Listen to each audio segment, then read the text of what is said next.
අපි මේ දක්වා වීඩියෝස් කිහිපයක්ම මේ රිලේෂනල් ඇල්ජිබ්‍රා ඔපරේටර්ස් කොයි විදිහටද භාවිතා කරන්න කියලා කතා කරගත්තා. අද වීඩියෝ එකේනොත් අපි කතා කරමු තවදුරටත් කොයි විදිහටද මේ රිලේෂනල් ඇල්ජිබ්‍රා ඔපරේටර්ස් වල සිලෙක්ෂන් ඔපරේටර් එක, ප්‍රොජෙක්ෂන් ඔපරේටර් එක වගේම කාටේසියන් ප්‍රොඩක්ට් කියන ඔපරේටර්ස් අපි පාවිච්චි කරන්න කියලා. ඉතින් මේ කියන question set 43 එකේදී අපිට first question එක විදිහට කියන්නේ මේ first scenario එකේදී කියලා තියෙන්නේ there are 5 engineers who develop the database of a software company. You are one of those 5 engineers. The company you work for has been assigned to create the software and you have entrusted the team to create a database of that software. The software uses the product brand table to store product information in the database. Use this table to answer the following questions. මෙන්න මේ scenario එක යටතේ අපිට first question එකේදී කියලා තියෙන්නේ create the relational algebra query needed to find the choc biscuits on the product table of the database. ඉතින් මෙතනදී අපි පාවිච්චි කරන්න ඕනේ මුලින්ම selection operator එක. මොකද අපිට මෙතන කියලා තියෙන්නේ data එකක් select කරගන්න කියලා. ඔයාලට මතක නම් මෙන්න මේ විදිහට තමයි අපි selection operator එකක structure එක ගැන කතා කරේ. ඉතින් මේ structure එක යටතේ බැලුවාම ඒ කියන්නේ අපි මෙතන දීලා තියෙන දේවල් අනුව choc කියන name එක යටතේ කියන්නේ product name එක choc වෙච්ච condition එක apply කරගන්න ඕනේ. ඔයාලට පේනවා ඇති මම එතන මේ selection operator එක add කරලා ඉවරලා මම මේ විදිහට condition එක දීලා තිනවා product name equal choc කියලා.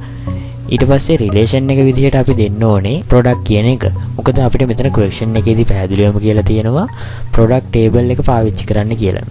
ඒ කියන්නේ choc biscuit on the product table. ඒ කියන්නේ මේ choc කියන product එක තියෙන්නේ product table එකේ කියලාම කියලා තියෙන නිසා අපි මෙතන relation එක විදිහට product කියන table එක පාවිච්චි කරනවා. ඉතින් මෙන්න මේ විදිහට තමයි අපි මේ first question එකේදී කියලා තියෙන scenario එකට relational algebra queries පාවිච්චි කරලා answer කරගන්නේ. second question එකේදී අපිට කියලා තියෙන්නේ search for product details under the brand name Hawaiian cookies and product munchie. Create the required relational algebra query. Use 2 as brand ID. ඒ කියන්නේ මෙතනදී කියලා තියෙන්නේ brand name එක Hawaiian cookies සහ product එක munchie වෙච්ච data එක මෙතන select කරගන්න කියලා. මේකෙදිත් අපි පාවිච්චි කරන්නේ කලින් විදිහටම selection operator එක. ඉතින් මේ selection operator එක structure එක දැන් මම කීපවතාවම කතා කරා. ඉතින් මේ structure එක අනුව මේ add කරපුවාම අපිට මෙතන conditions දෙකක් දීලා තියෙනවා කියලා ඔයාලට question එකේදී පේනවා. ඒ තමයි brand name එක Hawaiian cookies වෙන්න ඕනේ වගේම product එක munchie වෙන්න ඕනේ. ඉතින් ඒ විදිහට අපි selection operator එක add කරද්දි මේ sigma කියන mark එක දාලා ඉවරලා තේර condition එක apply කරනවා. first condition එක තමයි product name එක munchie වෙන්න ඕනේ කියන එක. මේ කියලා තියෙන්නේ ඒ විකයි.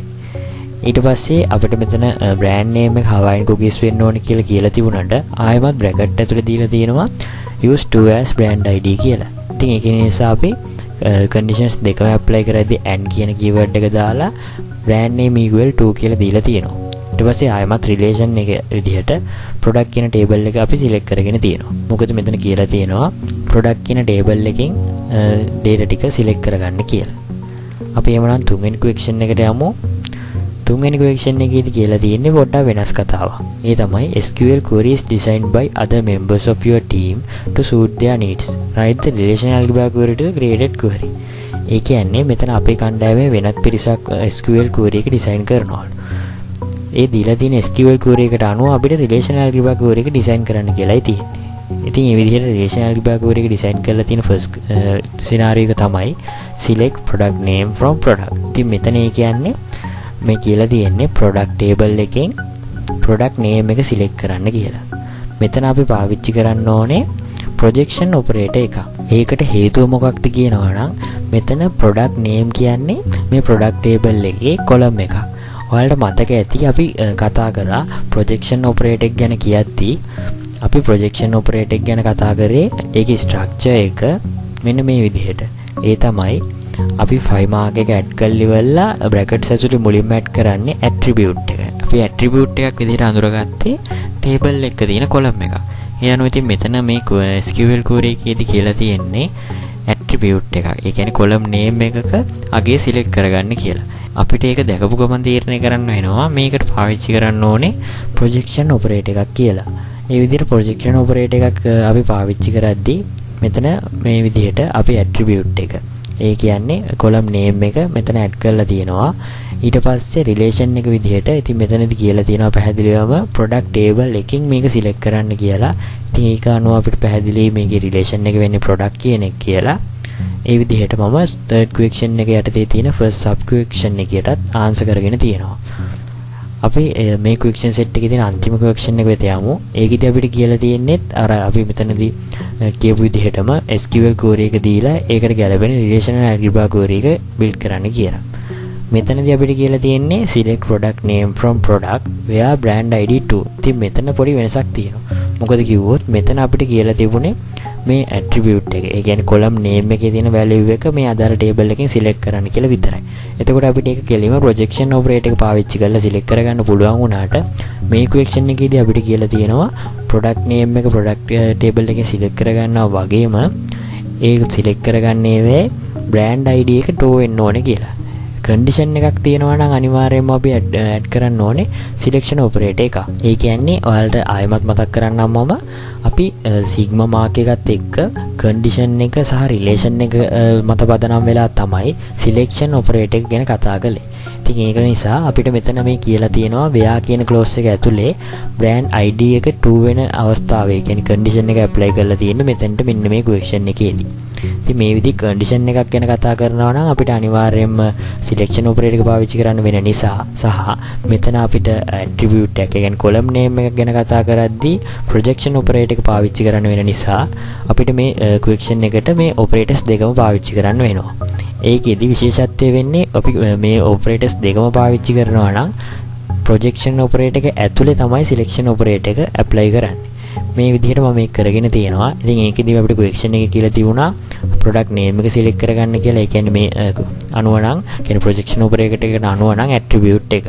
මම මෙතන 5 mark එක දාලා attribute එක select කරලා තියෙනවා product name විදිහට. ඊට පස්සේ relation එක විදිහට තමයි මම මේ selection operator එක add කරලා තියෙන්නේ.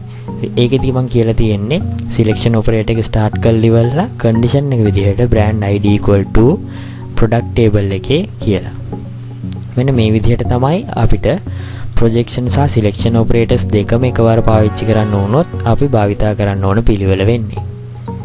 ඉතින් මම හිතනවා මේ වීඩියෝ එකෙනුත් මම ඔයාලට පැහැදිලි කරලා දුන්න මේ operators පිළිබඳ, ඒ කියන්නේ relational algebra queries පාවිච්චි කරන විදිය ගැන අවබෝධය ඔයාලට ලැබෙන්නේ නැති කියලා. මේ question එකේදී අපි කතා කරා first question එකේදී selection operator එක ගැන, ඒ වගේම second question එකේදී ආයමත් selection operator එකක් ගැනම, ඊට පස්සේ third question එකේදී projection operator එක ගැන සහ අවසාන question එකේදී selection සහ projection operators දෙකම එකවර භාවිතා වෙන එක ගැන.